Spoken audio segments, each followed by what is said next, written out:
Okay, this level has no single color cells, so let's try to cross out as much cell as we can.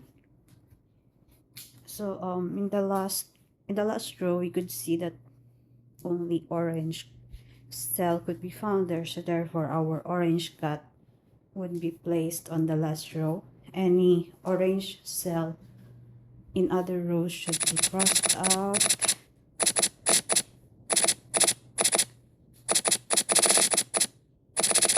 And that's a lot, right?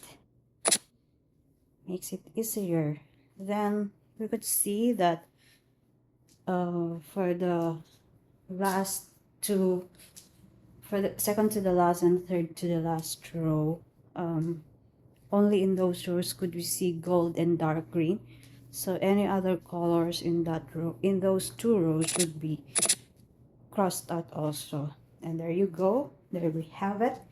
That single color cell, purple. So we cross out row, cross out column, cross out cross out adjacent cells.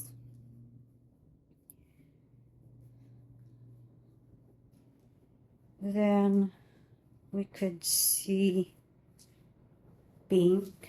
Okay, so there's nothing to cross out. There you go, we found it. So we have a single brown, so our brown cat is there. Cross out column, cross out row, cross out adjacent cells. And if we could see at the last column, that's where we can only find the light yellow cell. So any other color on the last column should be crossed out. Then we also have a single color green there, so we place our third cat, cross out row, cross out column.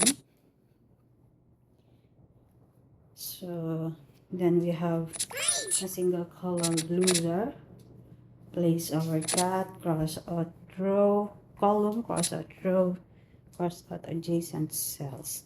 Then on the third row, only one is uncrossed, so we place our cat there, cross out column, cross out row. Then we only have a single red there, we put our cat. And then on the first column, so there's only one uncrossed cell, so we place our seventh cat there, cross out row, cross out adjacent cells. Then on the second column, there's only the gold cell, which is uncrossed, so we placed our cat there. Then on the second to the last row should be our ninth cat, and our last cat on the pink remaining.